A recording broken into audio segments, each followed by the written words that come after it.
Commutator क्या होता है ना, और कम्यूटेटर में कौन कौन सा इंसुलेटिंग पदार्थ होता है, और जो भी बेसिक जानकारी जो बेटा आपके लिए बेहद महत्वपूर्ण है, सारी प्रकाश पे डालूंगा। ठीक है, चल आओ, आगे का टॉपिक है हमारा कम्यूटेटर। अरे सर ये कम्यूटेटर है? बिल्कुल बेटा यही कम्यूटेटर है। आओ अभी आप खुद ही बताएंगे बेटा ये क्या है। ठीक है चलो, नंबर अपने हिसाब से डाल देता हूँ मैं, 4 नंबर कम्यूटेटर। कम्यूटेटर ये इसलिए साथ में पढ़ा जाता है ताकि क्या हो बेटा, डीसी मोटर जनरेटर में ये सेम हो, है ना, इसलिए। अब देखो आपको देखने के लिए कैसा लग रहा है बेटा, ये बेलनाकार दिख रहा है क्या? नहीं सर, ये दिख रहा है मुझे वर्ताकार। तो बेटा कम्यूटेटर क्या होता है? प्राय वर्ताकार होता है। लिखो बेटा, पहला क्या लिखोगे? इसका आकार बेटा क्या होता है? प्राय वर्ताकार। इसका आकार, आकार कैसा होता है? देखो देखने में कैसा लग रहा है? वर्ताकार, तो प्राय वर्ताकार होता है। अभी बेटा बेटा एक क्वेश्चन आया था अभी बीच में कि राइजर क्या होता है, और मैं तो शौक रह गया, आपके एग्जाम में भी राइजर पूछ लिया। चलो अब देखो बेटा, इसके ये जो उभरे हुए हिस्से है ना, ये देखो ये देखो ये देखो ये देखो ये देखो ये देखो, तो बेटा कम्यूटेटर का ये जो उभरा हुआ हिस्सा है ना, और उभरे हुए को क्या बोलते हैं? राइज करना। उभरे हुए को क्या बोलते हैं? राइज करना। तो ये जो उभरा हुआ हिस्सा है ना, यानी कि जो राइज हुआ हुआ हिस्सा है ना बेटा, इसे ही कहा जाता है राइजर। क्या कहा जाता है? राइजर। ये कुछ नहीं करता, जो बेटा जो आपका जो आगे की जो यहाँ से राइजर से जो ये जुड़ेगा ना बेटा, आपका कौन?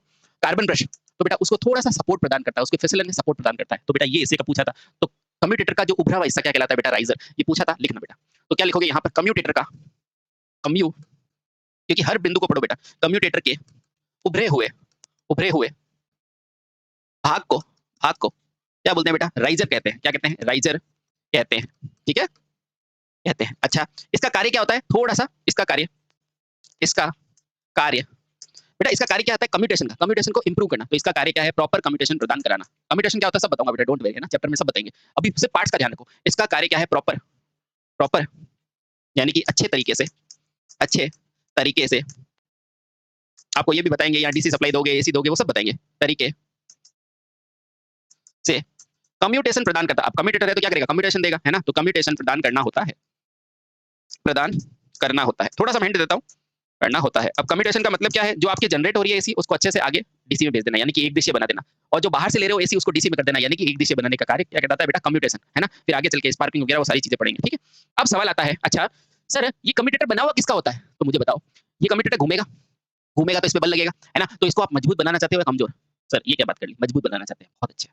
अच्छा, उसके अलावा सर ये किसका बनाओगे? मुझे बताओ, इसके अंदर आप धारा प्रवाह करना चाहते हो कि नहीं? हाँ, क्योंकि अगर धारा होगी तभी तो आगे जाएगी। अच्छा, तो धारा जाने के लिए क्या चांदी का बना दूं? नहीं सर, इतने अमीर नहीं है। तो क्या बनाओगे? इसको बनाओगे बेटा तांबे का, और तांबा भी कैसा होना चाहिए? खिंचा हुआ, कर्षित, यानी कि मजबूत। तो बेटा इसको किससे बनाते हैं? हार्ड ड्रॉन कॉपर का। तो बेटा लिखो, यह हार्ड, यह हार्ड यानी कि मजबूत, ड्रॉन यानी कि खींचा हुआ, ड्रॉन यानी कि खींचे, कॉपर का बना होता है, कॉपर का बना होता है। बेटा ये खींचने की प्रॉपर्टी को क्या बोलते हैं? डक्टाइल, तन्यता, है ना, ये चालक का गुण होता है, ध्यान रखना। तो ये बेटा हार्ड ड्रॉन कॉपर का होता है, ताकि उचित चालकता बनी रहे, ताकि उचित चालकता बनी रहे। बोलो यहाँ तक कोई डाउट है? आई थिंक यहाँ तक कोई डाउट नहीं है। अच्छा मुझे बताओ, आप तारों के बीच में इंसुलेशन लगाते हो क्या? क्यों लगाते हो बताओ तो? ताकि सर लीकेज ना हो। तो बेटा ये भी तो क्या है? छोटा मोटा एक तार ही तो है, इसमें लीकेज ना हो। तो बेटा ये खड्डा दिख रहा है आपको, है ना, और इस खड्डे के अंदर एक मटेरियल भरा हुआ दिख रहा है। बेटा ये मटेरियल क्या है? कुचालक, ताकि ये अंदर ही अंदर लड़ाई नहीं करे। जब भी चीजें अंदर ही अंदर लड़ाई करती है तो बेटा उनमें शॉर्ट होने का डर रहता है। जैसे कि आपकी बैटरी के अंदर भी क्या लगाते हो आप? सेपरेटर लगाते हो ना, वैसे बेटा ये भी चालक, तो इन दोनों के अंदर सेपरेटर क्या भरते हैं बेटा? कुचालक। इसके अंदर क्या भरा जाता है? कुचालक, और इस कुचालक के रूप में क्या भरा जाता है? माइका। बेटा इसीलिए मैं याद करा देता हूँ कि माइका का ताप गुणांक कितना होता है? 130, और ये बीम आता है क्यों? क्योंकि इसका आप प्रयोग मशीनों में करते हो, समझ गए? हाँ, और ये क्या है बेटा? Hard drawn copper, hard drawn copper, ठीक है, समझ गए? आओ, तो इन कॉपर के चालकों में आंतरिक शॉर्ट सर्किट ना हो, इसलिए क्या भरा जाता है बेटा? माइका कुचालक भरा जाता है। तो लिखो बेटा, आर्मेचर वाइंडिंग की पत्तियां। अब मुझे बताओ, ये एक वाइंडिंग, ये दूसरी, ये तीसरी, ऐसा क्यों किया बेटा?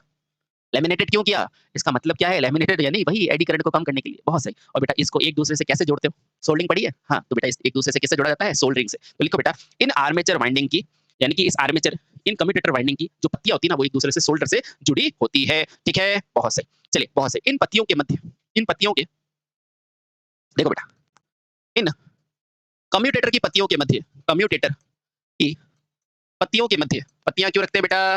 लिखो बेटा, पत्तियां क्यों रखते हैं? ताकि ताकि कम किया जा सके किसको? भंवर धारा हाश को कम करे, धारा हानि कम हो। ठीक है, कम हो, तो इसलिए मैं क्या बनाता हूँ? पत्तियां बनाता हूँ। पत्तियों को लेमिनेशन कहा जाता है। तो इन कम्यूटेटर की पत्तियों को कुचालक के द्वारा अलग अलग किया जाता है, अलग किया जाता है। अब मुझे बताओ, अलग करोगे क्यों? ताकि आंतरिक रूप से शॉर्ट सर्किट ना हो। ठीक है, ताकि आंतरिक शॉर्ट सर्किट ना हो, ताकि आंतरिक शॉर्ट सर्किट ना हो। क्योंकि चालक है, हर जगह जाएगा तो शॉर्ट करेगा ना, शॉर्ट सर्किट ना हो।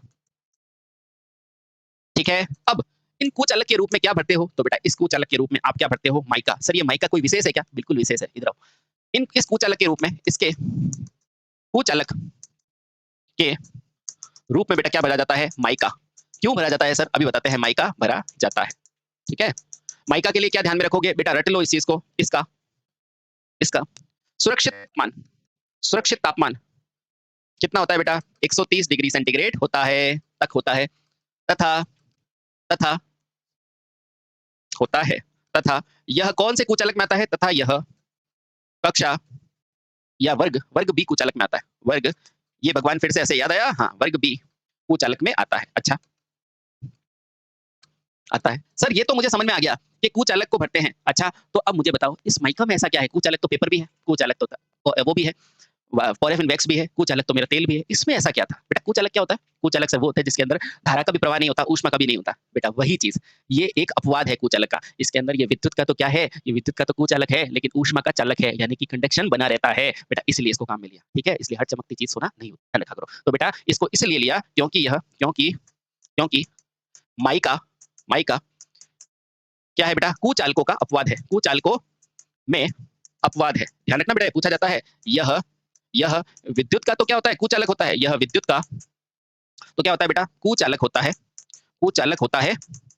परंतु परंतु बेटा ताप का क्या होता है? ये ताप का यानी कि ऊष्मा का, क्योंकि अपने को भाई मशीन चलेगी तो ऊष्मा आएगी, मशीन चलेगी तो ऊष्मा आएगी, उस समय काम करना बंद नहीं करे। समझ गए? तो ये ऊष्मा का क्या होता है बेटा? सुचालक होता है। ठीक है, सुचालक होता है बेटा। इसके इसी गुण के कारण इसे क्या किया जाता है? प्रयोग में लिया जाता है। समझे? हाँ, यानी कि कुचालक क्या होता है बेटा? ये कुचालकों में अपवाद है। कुचालक दोनों का कुचालक होता है ना, यानी कि विद्युत और ऊष्मा का। लेकिन ये विद्युत का तो ठीक है, लेकिन ये बेटा ऊष्मा का चालक है, ताकि चलित कंडीशन में भी ये कार्य को बंद ना करे, और जैसे ही गर्म हो जाए ना बेटा, तो उस कंडीशन में भी धारा प्रवाह करता रहे। समझ गए? समझ गए? ठीक है, बहुत सही। ठीक है, अब बेटा इसमें आता है इसकी पत्तियों का आधार किसका बना होता है? ठीक है, अब देखो, वापस जाओ बेटा इसमें। यहाँ तक मैं समझ गया, इसकी पत्ती के बीच में माइका भरा हुआ है। ठीक है, अब बेटा इसका आधार भी तो बनाना पड़ेगा। ये देखो ये आधार, ये देखो ये आधार।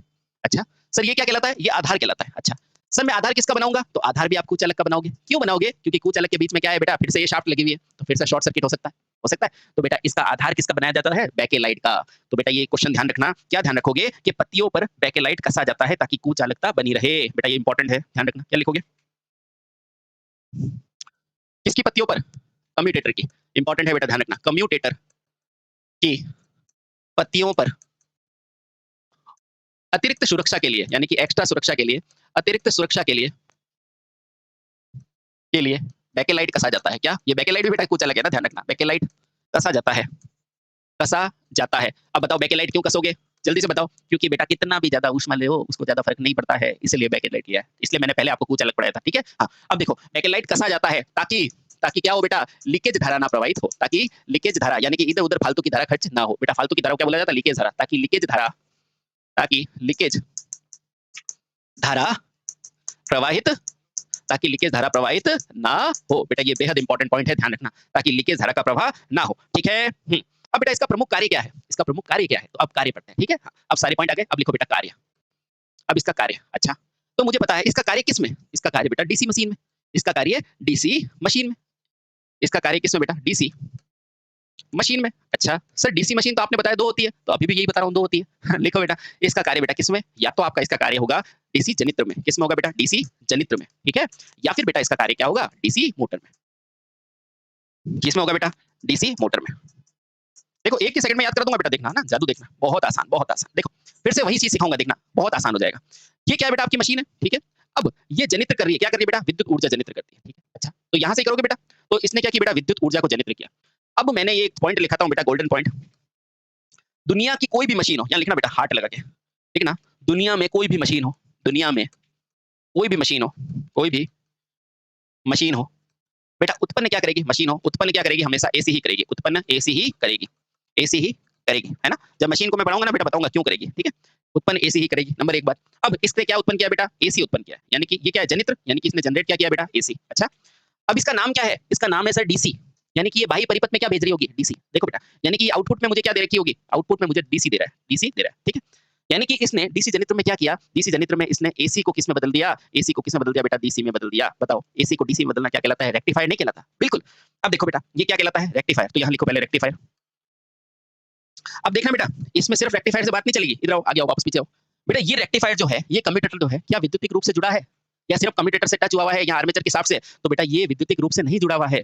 तो बेटा ये क्या है? ये शाफ्ट से जुड़ा हुआ है और शाफ्ट घूम रही है, और घूमने को क्या बोलते हैं? मैकेनिकल। तो बेटा इसका नाम क्या है? कभी भी अगर इलेक्ट्रिकल लिखा हो तो गलत है बेटा, इसका नाम क्या हो जाएगा? Mechanical rectifier. बेटा इसका नाम क्या हो जाएगा? मैकेनिकल मैकेनिकल रेक्टिफायर, यानी कि मैकेनिकल रूप से चलने वाला। अच्छा, ये तो हो गया बेटा आपके जनित्र की बात। ठीक है, अब चलो बेटा मोटर के पास चलो। ये लो, मोटर भी तो पढ़ोगे। मोटर भी क्या है बेटा? मशीन है। ठीक है, अब मोटर के बाहर से आपने क्या दिया है बेटा? यांत्रिक ऊर्जा दी है और इसको विद्युत में। तो बेटा मोटर के बाहर यानी कि मोटर के इनपुट में आपने क्या दी है? क्योंकि ये डीसी है तो स्वाभाविक सी बात है, कौन सी विद्युत ऊर्जा दोगे? डीसी दोगे। तो मोटर में आपने इनपुट क्या दिया बेटा? डीसी। ये लो, लेकिन मोटर कह रहा है, मैंने अभी बोला है आर्मेचर में कौन सी एनर्जी चाहिएगी? अंदर का मतलब क्या होता है? आर्मेचर में हमेशा एसी ही चाहिए। आर्मेचर में क्या चाहिए बेटा? एसी ही चाहिए। ठीक है, हाँ।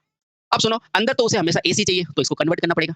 तो भाई साहब दिक्कत आ गई। दिक्कत कुछ नहीं आई, ये कन्वर्ट कौन करेगा? यही कम्यूटेटर कन्वर्ट करेगा। तो मोटर में क्या होता है बेटा? यहाँ पे क्या फिर से लगा हुआ है? कम्यूटेटर। जैसे यहाँ लगा है ना बेटा कम्यूटेटर, वैसे मोटर में भी क्या है? कम्यूटेटर, क्योंकि एक ही है, चाहे डीसी जनरेटर मोटर एक ही है ना?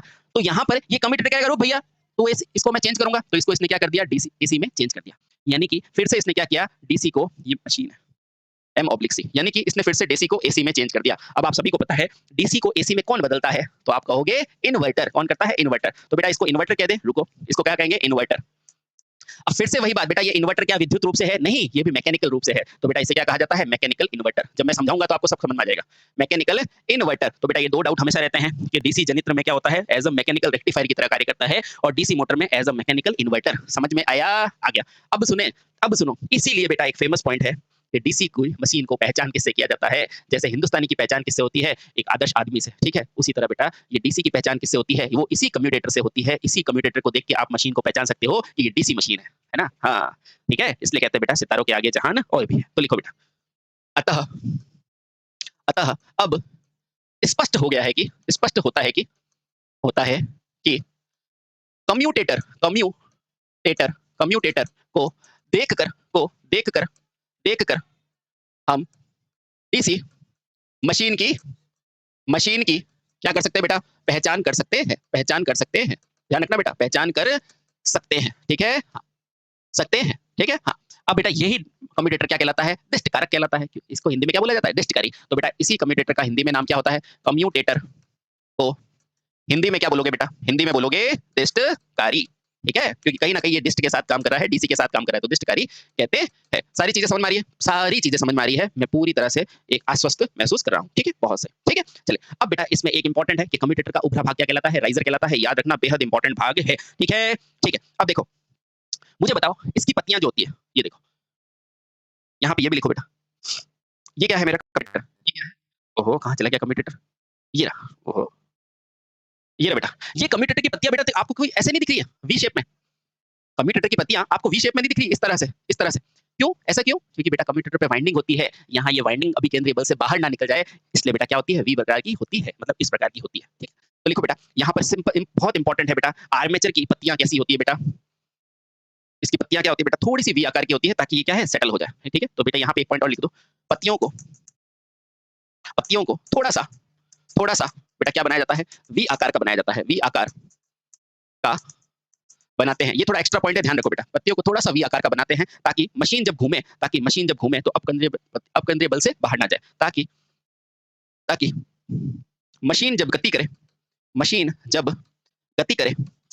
करे तो पत्तियां, बेटा आपके पास दो बल होते हैं ना, अपकेंद्रीय बल और अभिकेंद्रीय जो केंद्र की तरफ, अपकेंद्रीय जो बाहर की तरफ। एक होता है कौन सा होता है? अभिकेंद्रीय, है ना, जो केंद्र की तरफ होता है, और एक क्या होता है बेटा? अपकेंद्रीय, जो क्या होता है? केंद्र के बाहर की तरफ। तो जब मशीन घूमती है, यानी कि कम्यूटेटर घूमता है ना बेटा, तो अभी अपकेंद्रीय बल के कारण वो पत्तियां बाहर ना आ जाए, ताकि मशीन जब गति करे तो पत्तियां अपकेंद्रीय बल से, बेटा पूछा जाता है ना, ध्यान रखना, अपकेंद्रीय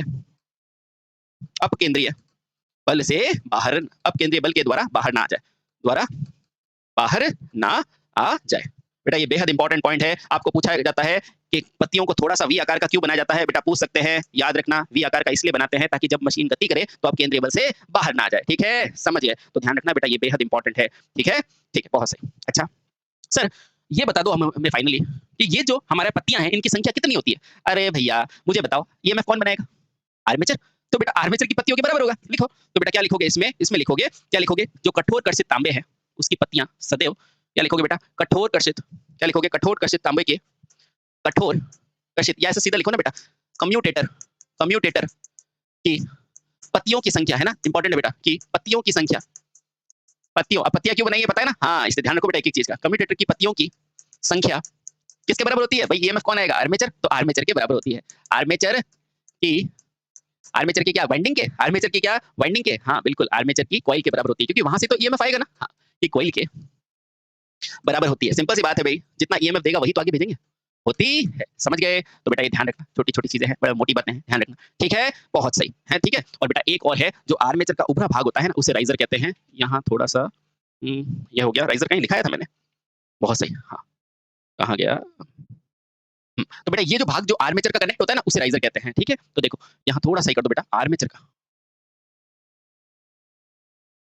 एक मिनट यहाँ पर लिख देता हूँ बेटा, ये लो, ये थोड़ा सा, हाँ तो आर्मेचर का, आर्मेचर का उभरा भाग, उभरा भाग जो कम्यूटेटर से, कम्यूटेटर से जुड़ता है, से जुड़ता है, उसे क्या बोला जाता है बेटा, उसे राइजर बोला जाता है, राइजर कहा जाता है, ठीक है। अब वैसे बेटा मोस्ट ऑफ मशीनों में क्या होता है, ये कम्यूटेटर में ही होता है, ठीक है, ध्यान रखना, ठीक, चलिए बहुत सही। और अगर आर्मेचर का उभरा भाग क्या है तो बेटा वो लगा देना, अगर ये कहे ये, तो ज्यादातर बेटा आपको डायग्राम देके पूछता है कि ये क्या है, तो बेटा उसका आप आंसर देना, ठीक है। वैसे 99% तो बेटा क्या होता है, ये आर्मेचर का उभरा भाग ही होता है, ठीक, समझ गए, हाँ। तो मैंने आपको दोनों ही बता दिया बेटा, कहीं कहीं पे ये सपोर्ट है ना, आर्मेचर के साथ दे देते हैं, कहीं कहीं आपको इसके साथ दे देंगे रेक्टिफायर का, लेकिन 99% बेटा यही है कि आर्मेचर का उभरा भाग क्या कहलाएगा, आपका आर्मेचर का उभरा भाग क्या कहलाएगा, जो कम्यूटेटर से जुड़ता है उसे राइजर बोला जाता है, ठीक है, समझ गए, बहुत सही, ठीक है। अब बेटा इसका और अन्य नाम है, बिल्कुल बेटा, राइजर को अन्य नाम क्या होता है, लग, क्या होता है बेटा, इसका अन्य नाम क्या होता है, लग, इसे, इसे बेटा क्या कहा जाता है, इसे लग भी, लग भी कहा जाता है, ठीक है, हाँ बहुत सही, ठीक है, इसे लग भी कहा जाता है, ठीक है, चलो बहुत सही। अब बेटा हमने आर्मेचर के बारे में पढ़ लिया और सारी चीजों को धीरे धीरे धीरे धीरे आपने सारी चीजों को देख लिया, ठीक है, आर्मेचर की कॉइलों की संख्या बता दी, ये सब बता दिया। अब बेटा हम किसके बारे में चलते हैं भाई, आर्मेचर किसको सपोर्ट देगा। अब देखो हमने क्या क्या पढ़ लिया, सबसे पहले हमने योग के बारे में पढ़ा, ठीक है, योग के बारे में पढ़ा, फिर योग के ऊपर पोल लगा रहता है, इस पोल के बारे में पढ़ा है ना, यानी कि इसको कहेंगे मैग्नेटिक पोल। अब इस मैग्नेटिक पोल के ऊपर क्या होती है बेटा, वाइंडिंग होती है ना, जो क्या करेगी, मैग्नेटिक फील्ड बनाएगी, इसके बारे में पढ़ा है ना। उसके बाद बेटा इन बाइंडिंग के बारे में पढ़ा, फिर हमने क्या पढ़ा, आर्मेचर के बारे में। अब इस आर्मेचर के बाहर क्या लगा रहता है बेटा, कम्यूटेटर, जो बाहर की तरफ लिंक करेगा, तो मैंने उसके बारे में पढ़ा।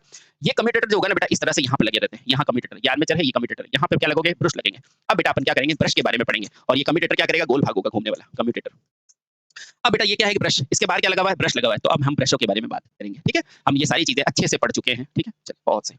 अब हम क्या पढ़ेंगे बेटा, ब्रशों के बारे में पढ़ेंगे और अच्छे से पढ़ेंगे, एक एक बिंदु पर पढ़ेंगे, ठीक है, डोंट वरी, ठीक है। चलिए बेटा अब ब्रशों के बारे में, ब्रश और ब्रश को जोड़ेगा कौन, होल्डर, है ना, तो ब्रश और होल्डर, ये लो बेटा चित्र देखो, ये होता है बेटा आपका अरेंजमेंट, यहाँ से आपका कम्यूटेटर है, ये देखो कम्यूटेटर, ये आर्मेचर की, ये यहाँ से कनेक्ट हो रहा है और फिर ये जुड़ता जुड़ा देखो पिकटेल, ये स्प्रिंग के थ्रू से जुड़ रहा है, और ये क्या है बेटा, ब्रश का अरेंजमेंट है ना। ब्रश को आप देखते हो ना, कभी कभी कोई मोटर होती है, ब्रश शिफ्ट मोटर, जैसे रिपल्शन मोटर वगैरह, तो बेटा उसमें क्या होता है, इसमें ब्रश को हिलाने के लिए एक मैकेनिकल क्या होता है, प्रोसेस होता है। तो बेटा ये क्या है आपका ब्रश होल्डर, तो अपन किसके लिए ब्रश और ब्रश होल्डर के बारे में पढ़ते हैं, ठीक है। आओ तो अगला पॉइंट क्या है हमारे पास, ब्रश एंड ब्रश होल्डर।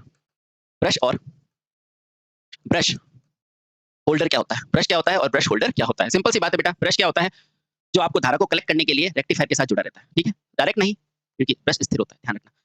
और जो होल्डर क्या होता है, जो ब्रश को होल्ड किया हुआ रहता है, ठीक है। तो लिखो बेटा सबसे पहले, ठीक है, बहुत सही। अब देखो बेटा सबसे पहले क्या ब्रश घूमता है क्या, पहला क्वेश्चन, क्या ब्रश घूमता है क्या ठीक है, हाँ तो बेटा क्या होता है, सुनो, डीसी परिपथ में, डीसी परिपथ में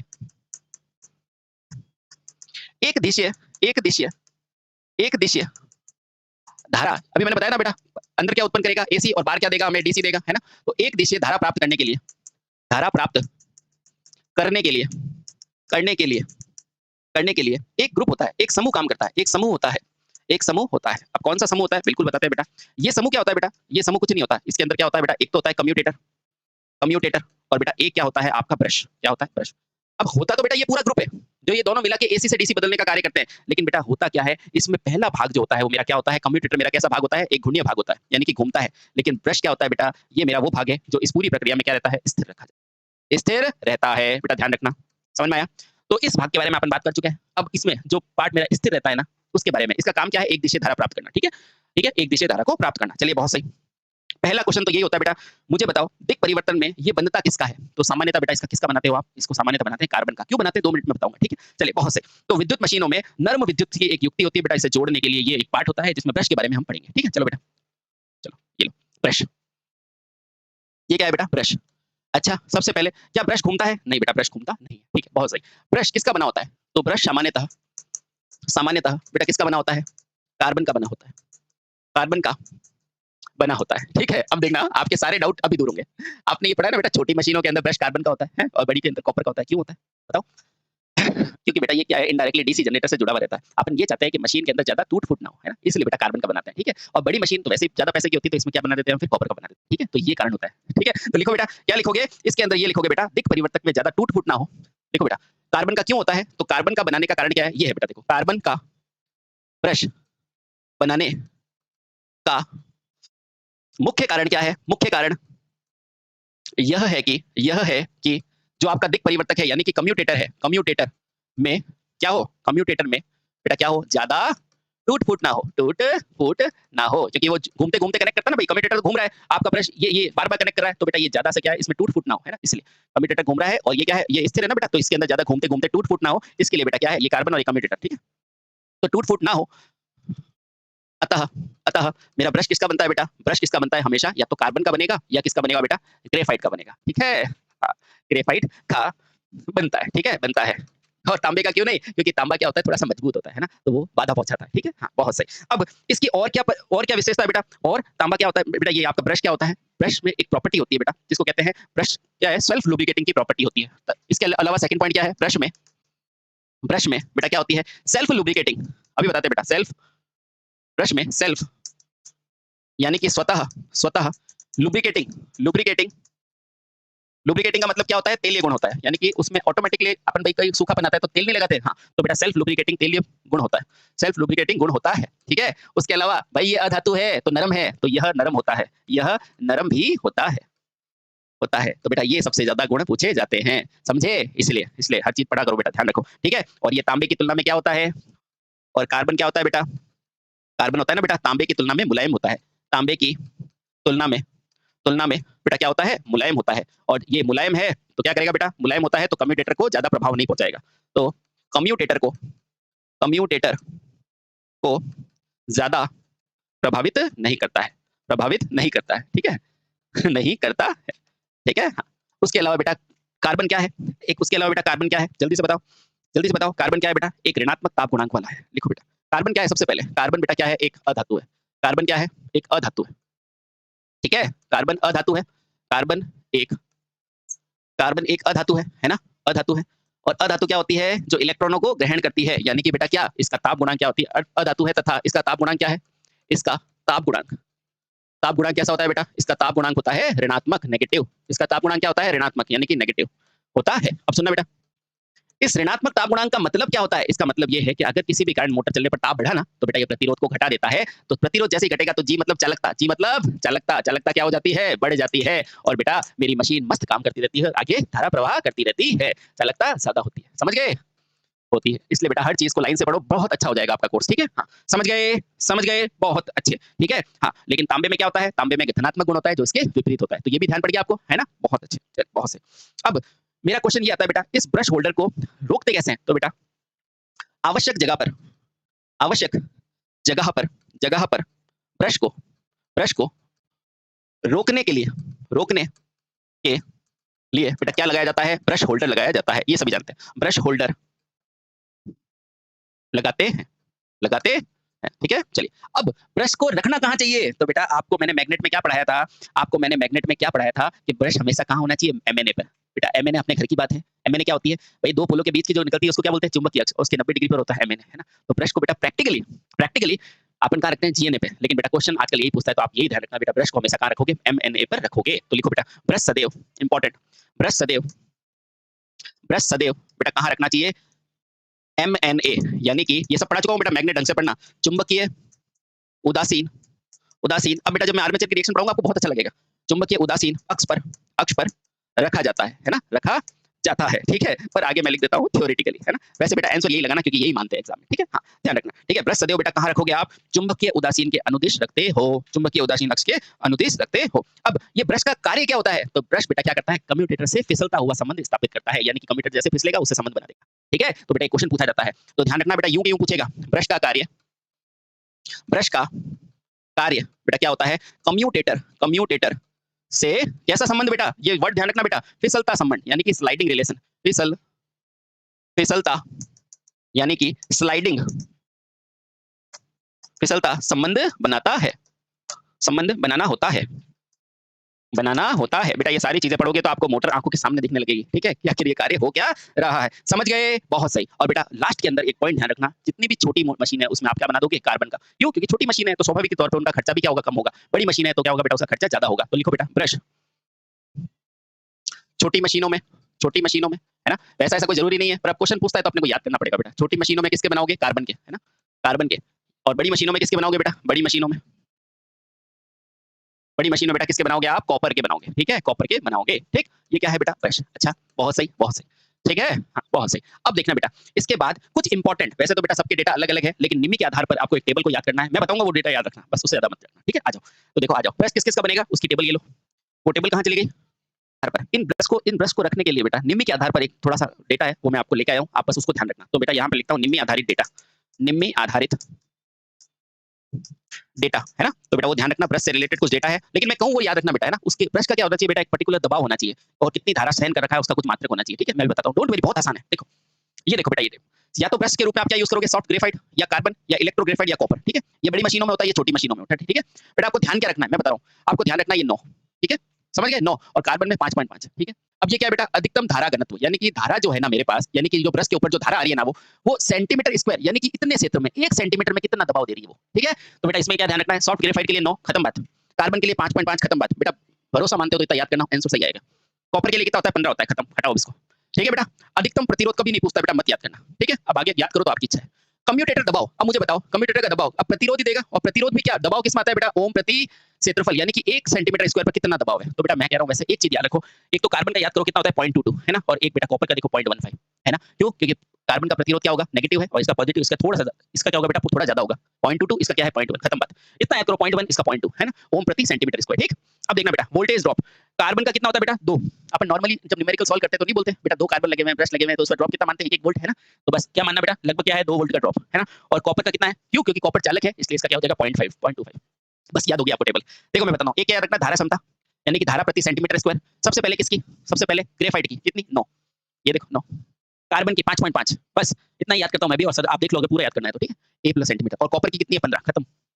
अब इधर आओ बेटा, कम्यूटेटर का दबाव ओम प्रति सेंटीमीटर, इसका कितना है बेटा, कार्बन का ध्यान रखना 0.22, और इसका होता है 0.10, इसका थोड़ा कम दबाव होता है, इसका ज्यादा होता है, ठीक। अब बेटा इसमें क्या याद रखोगे, कार्बन का वोल्टेज ड्रॉप 2, क्योंकि 2 के बीच में ड्रॉप कितना लेते हो, 2 वोल्ट लेते हो, न्यूमेरिकल सॉल्व करते हो जब, ठीक है। और इसका क्या हो जाएगा, 0.25 चालक है इसलिए, बस बेटा ये आपका खत्म हो गया, ठीक है, ठीक है। अब मुझे बताओ, क्या ब्रश होल्डर और कार्बन के बीच में जो संबंध होता है उसको क्या बोलते हैं, एक फ्लेक्सिबल वायर होता है बेटा, उसको क्या बोला जाता है, पिगटेल। तो लिखो बेटा पिगटेल, ये एक फ्लेक्सिबल तार होता है जो बेटा क्या करता है, ब्रश के साथ जुड़ा रहता है। अब देखो बेटा, मैं बताता हूँ फ्लेक्सिबल, मुझे बताओ, ये देखो बेटा, एक ब्रश यहाँ से आएगा, एक यहाँ से आएगा, तो बेटा इसको जोड़ने के लिए, भाई बार बार कभी ये इससे जुड़ेगा, इससे जुड़ेगा, इसको जोड़ने के लिए ये तार मेरा फ्लेक्सिबल होना चाहिए कि नहीं, फ्लेक्सिबल, तो बेटा इसे कहते हैं फ्लेक्सिबल तार, फ्लेक्सिबल तार, यानी कि ये वो फ्लेक्सिबल तार है जो क्या करता है बेटा, इस ब्रशों को आपस में जोड़ के रखता है, खट खट खट खट खट, जब ये गोल घूमती है ना मशीन, तो उसमें ब्रश को, ये ब्रश तो स्थिर है, तो बेटा इसको जोड़ के रखता है, ठीक है। और यहाँ पर मेरा आर्मेचर घूमता रहता है, नहीं कम्यूटेटर घूमता रहता है, ठीक है। और ये क्या है, इनको जोड़ने वाला फ्लेक्सिबल तार जो है वो क्या है, पिगटेल, है ना, इसको कहते हैं बेटा पिगटेल, ठीक। चलो तो क्या लिखोगे, ब्रश के साथ एक फ्लेक्सिबल तार का टुकड़ा जोड़ा जाता है बेटा, उसे कहते हैं ब्रश लीड या फिक्स पिगटेल, तो लिख देते बेटा पिगटेल। बेटा इसका अन्य नाम पूछा जाता है तो इसको क्या बोलोगे, ब्रश लीड। इसे इसे क्या बोला जाता है बेटा, इसे ब्रश लीड, ये सीधा क्वेश्चन होता है बेटा, इसे ब्रश लीड भी कहा जाता है, ठीक है। अब देखो बेटा, इसका कार्य क्या है, ब्रशों को फ्लेक्सिबल, ब्रशों को जोड़ने के लिए, ब्रशों को जोड़ने के लिए, क्योंकि थोड़ा थोड़ा यांत्रिक कंपन भी तो होता है, इसलिए ब्रशों को जोड़ने के लिए एक फ्लेक्सिबल, यानी कि मोड़ने योग्य, फ्लेक्सिबल का मतलब क्या होता है, जिसे मोड़ा जा सके, फ्लेक्सिबल, लिख देता हूं बेटा, मोड़ने योग्य, क्या बेटा, तार को जोड़ा जाता है, तार को जोड़ा जाता है, इसे क्या बोला जाता है बेटा, इसे ही पिगटेल कहा जाता है, पिगटेल यानी कि सुअर की पूंछ कहा जाता है, ठीक है। और बेटा ये क्या है, लटकी ऐसे लगती है, सुअर की पूंछ है, तो बेटा इसको बोलते हैं पिगटेल, ठीक है, हाँ, बहुत आसान, ठीक है। चलिए बेटा, अब इन ब्रशों को रोकने के लिए आगे रोकर प्लेट होती है ना, तो उसके बारे में पढ़ते हैं। आओ बेटा, अगला है रोकर प्लेट, है ना, रोकर प्लेट, ठीक है। हाँ। ये क्या करती है बेटा, ये है रोकर प्लेट। अब इसको देख के बताओ, इसका नाम रोकर प्लेट क्यों है, क्योंकि ये किसी ना किसी चीज को रोक के रखता है। अब बताओ किसको रोकेगा, ब्रश के होल्डर को, जिस पर क्या ब्रश कसते हुए होते हैं ना। तो लिखो बेटा, क्या लिखोगे, रोकर प्लेट। अगला लिखो बेटा 8वां, रोकर प्लेट। ये नंबर पे मत जाना, कंटेंट पे जाना, रोकर प्लेट, ठीक है। बताओ रोकर प्लेट क्या होती है, जल्दी से बताओ। तो यह एक छल्ले के आकार की प्लेट होती है, तो ये गोल गोल छल्ला नहीं दिख रहा आपको, है ना। तो यह एक छल्ले के आकार की, छल्ले के आकार की बेटा क्या होती है, गोल प्लेट होती है, गोल प्लेट होती है। तो छल्ले के आकार की बेटा क्या होती है? एक गोल प्लेट होती है, ठीक है? अब इसमें क्या ये जो पॉइंट है ना बेटा, ये पॉइंट, ये पॉइंट, ये पॉइंट, इन पॉइंट में क्या कसा जाता है बेटा? बोल्ट कसे जाते हैं, ठीक है? तो लिखो जिसके, ये बोल्ट नहीं बोल्ट है, बोल्ट है ना? जिसके छेदों पर क्या कसा जाता है बेटा? बोल्ट कसा जाता है। बोल्ट कसा जाता है। बोल्ट क्यों कसेंगे? अरे मजबूती के लिए कसा जाता है, ताकि मजबूती रहे, ताकि मजबूती रहे, ठीक है? चलिए बहुत सही। अब इसका कार्य क्या है बेटा? प्लेटों में बस होल्डर में पेच कसा जाता है, जिससे बस होल्डर को एडजस्ट किया जाता है। देखो अगर मशीन चल रही है और उसका कभी भी एमएनए शिफ्ट हो गया, मान लो जैसे मैं आगे चल के आपको आर्मेचर रिएक्शन पढ़ाऊंगा, ठीक है? आर्मेचर रिएक्शन जब पढ़ाऊंगा ना बेटा, तो देखना ये मेरा एन है, ये एस है, तो देखना बेटा ये थोड़ा सा क्या है, जनरेटर के चलने की दिशा में एमएनए शिफ्ट हो जाता है। हो गया? जब मैं मशीन पढ़ाऊंगा ना, तब देखना बेटा डीसी जनरेटर में, तो ये शिफ्ट हो गया कि नहीं? अब देखो इस शिफ्ट होने के लिए मुझे ब्रश को अब यहाँ रखना पड़ेगा, तो इसको शिफ्ट करेंगे ना, वो किससे करेंगे बेटा? इससे करेंगे, इस रोकर प्लेट की मदद से करेंगे। तो क्या होगा बेटा? जब आर्मेचर रिएक्शन के द्वारा, ये क्या होती है मैं बताऊंगा बेटा, जब आर्मेचर रिएक्शन में एमएनए शिफ्ट होता है मेने से एमएनए शिफ्ट होता है। अब देखो एमएनए बेटा, ये मैग्नेट पड़ा है मैंने, ये क्या होती है? उसके अक्ष के परपेंडिकुलर एक काल्पनिक दिशा होती है, ठीक है? होता है। तो ब्रश को स्पार्किंग कम करने के लिए करने, या ऐसे लिखो बेटा, तो ब्रश को एमएनए की दिशा में क्या किया जाता है? एमएनए की दिशा में क्या किया जाता है बेटा? शिफ्ट किया जाता है। आपको पता है बेटा, ये जो ब्रश शिफ्ट करने की प्रक्रिया है ना, वो इस रोकर प्लेट की मदद से होती है, ठीक है? और ये क्या होता है बेटा? इसके होल्डर को, यानी कि अब ब्रश के होल्डर को बेटा किसकी मदद से? रोकर प्लेट की मदद से, यानी कि इस प्लेट की मदद से बेटा क्या किया जाता है? एडजस्ट किया जाता है। मदद से क्या किया जाता है बेटा? एडजस्ट करते हैं। ये दिख रहा है ना? टेक्निकल टीम, ये दिख रहा है ना? देखो इस रोकर प्लेट की मदद से एडजस्ट किया जाता है। ये बेहद इंपॉर्टेंट बात है बेटा, कहीं नहीं मिलेगी, ध्यान रखना, कहीं नहीं मिलेगी, ठीक है? अब आपकी पूरी मशीन बनके तैयार हो चुकी है। अब हम क्या पढ़ेंगे बेटा? एंड कवर के बारे में पढ़ेंगे, ठीक है? अब छोटी-छोटी बातें हैं, बहुत आसान, ठीक है? लिखो बेटा, अब अगला है एंड कवर, है ना? सारी इंपॉर्टेंट चीज आपने पढ़ ली बेटा। एंड कवर, मुझे बताओ इसका मतलब तो आपको नाम से नहीं पता चल रहा? एंड कवर यानी कि क्या है बेटा? जनित्र की बॉडी की तरफ दोनों तरफ ढक्कन लगे होते हैं, जिन्हें क्या बोलोगे? And cover. जनित्र की या मशीन की बॉडी के दोनों ओर दो ढक्कन लगे होते हैं, दो ढक्कन बेटा। इसे ही क्या बोलोगे? इसे ही क्या बोला जाता है? And cover. इसे ही एंड कवर कहा जाता है। इसे क्या बोला जाता है बेटा? एंड कवर कहा जाता है। अब इसको बनाओगे किससे? मुझे बताओ, इसको में कोई मैग्नेट जा रहा है क्या? नहीं। अब बेटा इसके अंदर अगर कोई मैग्नेट नहीं जा रहा है, तो आप क्या करोगे? तो बेटा इसको मजबूती के लिए कास्ट आयरन से बना दोगे। तो बेटा इसे कास्ट आयरन का बनाते हैं, चाहे कोई भी मशीन हो, है ना? इसे कास्ट आयरन का बनाते हैं, ताकि क्या रहे बेटा? ताकि मजबूती रहे, क्योंकि इसमें मैग्नेट का कोई भी झंझट नहीं होता। मैग्नेट का होता तो सिलिकॉन स्टील बनाते। तो इस प्रकार बेटा ये एंड कवर का कार्य क्या होता है? बस मजबूती देने के लिए, ठीक है? वरना मैं स्टील का बना देता। स्टील का क्यों नहीं बनाया? क्योंकि मुझे मैग्नेट नहीं भेजना है उधर से मजबूती चाहिए, ठीक है? अब चलते हैं अगले लेक्चर में पढ़ेंगे। Thank you so much.